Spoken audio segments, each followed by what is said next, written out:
Existem dois pilares fundamentais no que a gente está falando aqui hoje, sobre toda a palavra. Que tipo de palavra você ouviu e que tipo de palavra você tem declarado.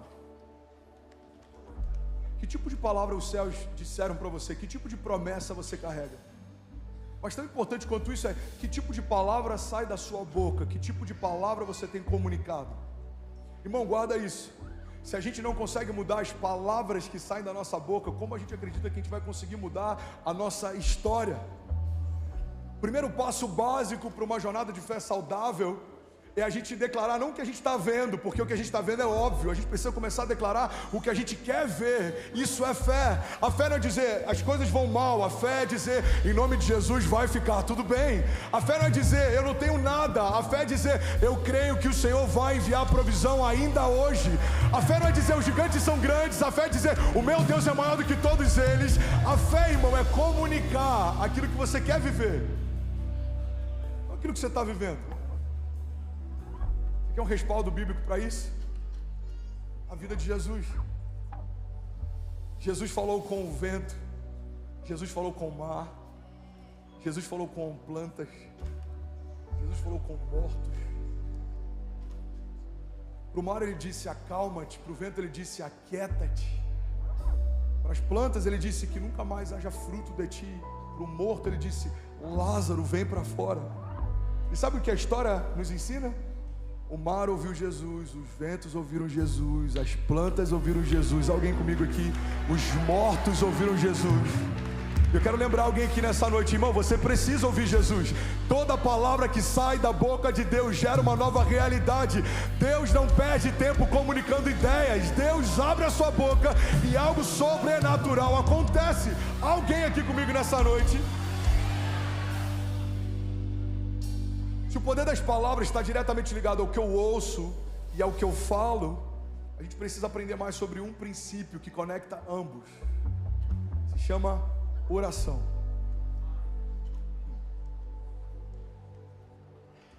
Eu oro todos os cultos, eu profetizo todos os cultos, a gente tem vivido milagres todos os cultos. Mas hoje, quando eu comecei a preparar esse sermão, eu me deparei com uma coisa que eu não tinha nem percebido. Eu não lembro da última vez que eu preguei sobre o poder da oração. A gente fala sobre o poder da promessa, a gente fala sobre o poder da identidade, a gente fala sobre o poder da obediência, a gente fala sobre o poder do posicionamento, mas precisamos relembrar a igreja o poder da oração.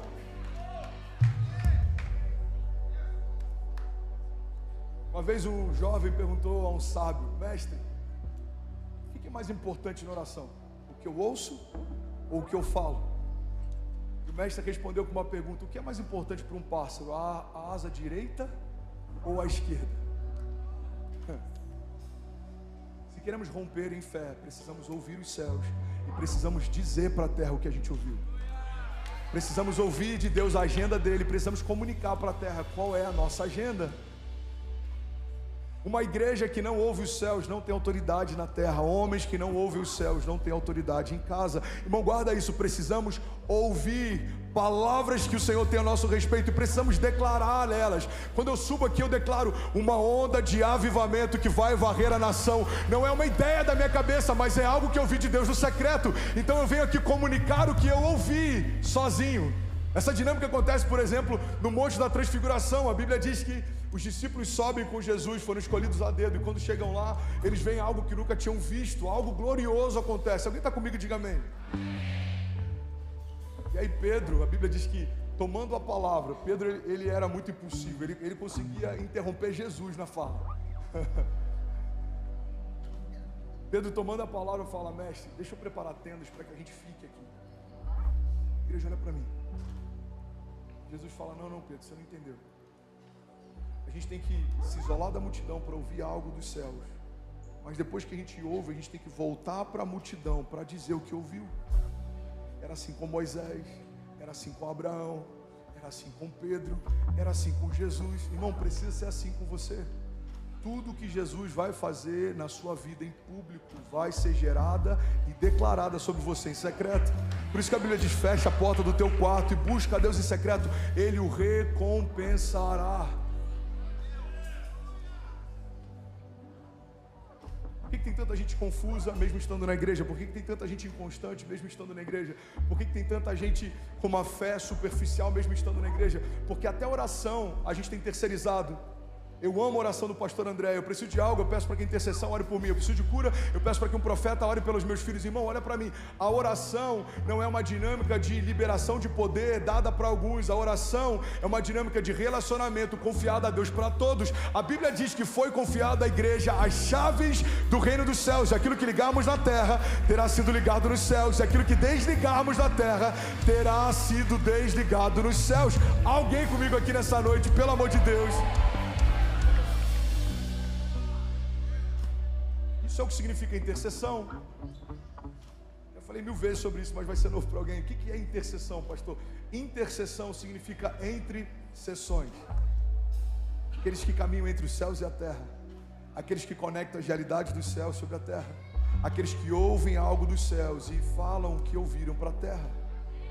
A intercessão não é um ministério específico dentro da igreja. A intercessão é um encargo profético dado à igreja.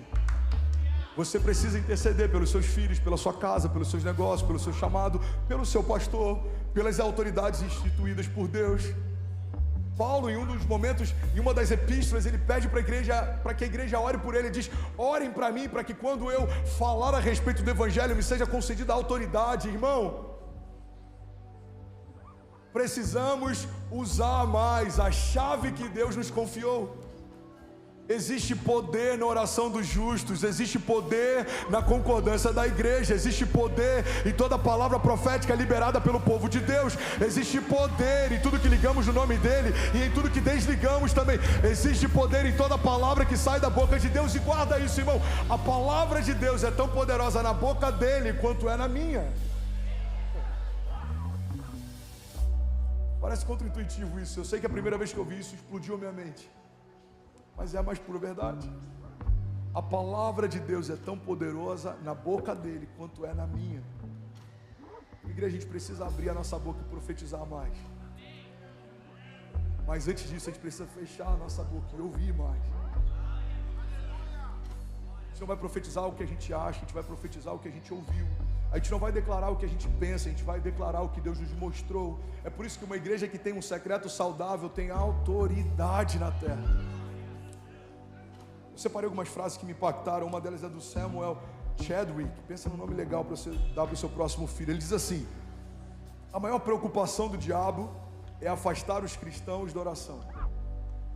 Ele não teme os estudos, nem o trabalho, nem a religião daqueles que não oram.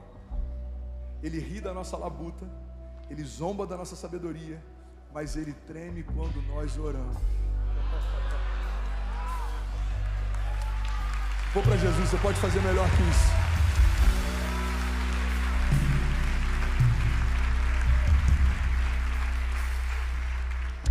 John Bunyan diz assim: eu posso fazer mais do que orar, depois de ter orado, mas eu não posso fazer mais do que orar, até que eu tenha orado.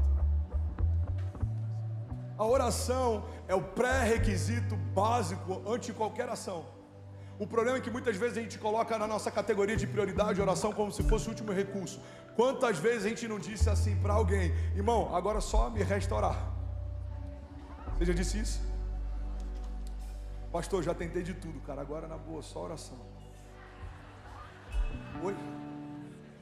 Pastor, já tentei, já falei com fulano, já falei com ciclano, já pedi ajuda, eu já botei na legenda do meu Instagram, eu já me expus nos stories. Deus está falando com alguém aqui. Pastor, ora por mim. A única coisa que eu tenho agora é...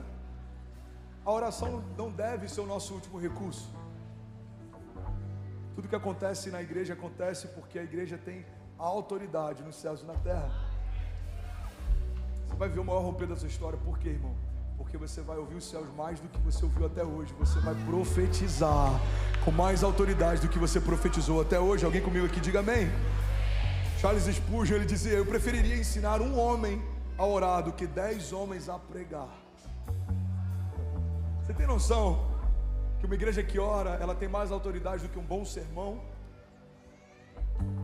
Uma igreja que ora é uma igreja saudável, uma igreja que tem autoridade, uma igreja que ouve os céus, uma igreja que tem secreto. E eu quero profetizar que é para esse lugar que a gente está indo. Alguém crê nisso? Diga amém. Esse aqui não dá nem para citar o nome desse cara, né? Eu vou chamar de Sid. Sidlow Baxter, Jesus. Ele diz assim: os homens podem desdenhar dos nossos apelos, podem rejeitar a nossa mensagem, podem se opor aos nossos argumentos, podem nos desprezar, mas nada podem fazer contra as nossas orações. Aleluia. Vamos, igreja, tem alguém aqui, alguém comigo aqui nessa noite?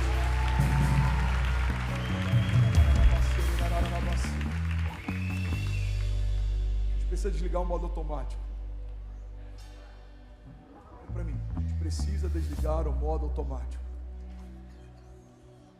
Ontem a pastora Raquel falou algo, só de lembrar me emociona. Falei, Deus, eu quero ser lembrado assim quando não estiver mais aqui. Ela falou, uma coisa que eu amo no meu pastor é que não tem um culto que eu olhe para ele e ele não esteja cultuando. Às vezes eu estou resolvendo algum problema e eu tenho que entrar no WhatsApp, eu estou resolvendo coisas, mas eu olho para ele, ou ele está rendido, ou ele está quebrantado, ou ele está orando em línguas, ou ele está focado. Só antes de eu subir aqui, umas 3 pessoas eu tive que... Não, agora não. Não, agora não. Não, agora não. Por quê? Porque existe algo mais precioso acontecendo do que qualquer informação que queiram me dar. Aí tem pessoas que olham às vezes os frutos do que a gente vive e tentam entender qual foi a estratégia que a gente usou. Irmão, não é estratégia, é temor. É o entendimento de que se o Senhor não fizer, eu não tenho como fazer. Se o Senhor não me der, eu não tenho nada para entregar. Se o Senhor não falar, nada vai acontecer, irmão. É por isso que a gente está aqui declarando desde o primeiro louvor até o último louvor desse culto. Senhor, a gente quer a Tua presença até que nada mais importe. Fala para quem está do seu lado, a gente precisa desligar o modo automático, irmão.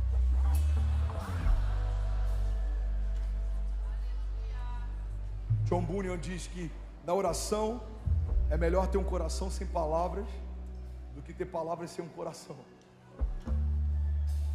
Pastor, como que eu vou orar? Não tem método. Só rasga teu coração.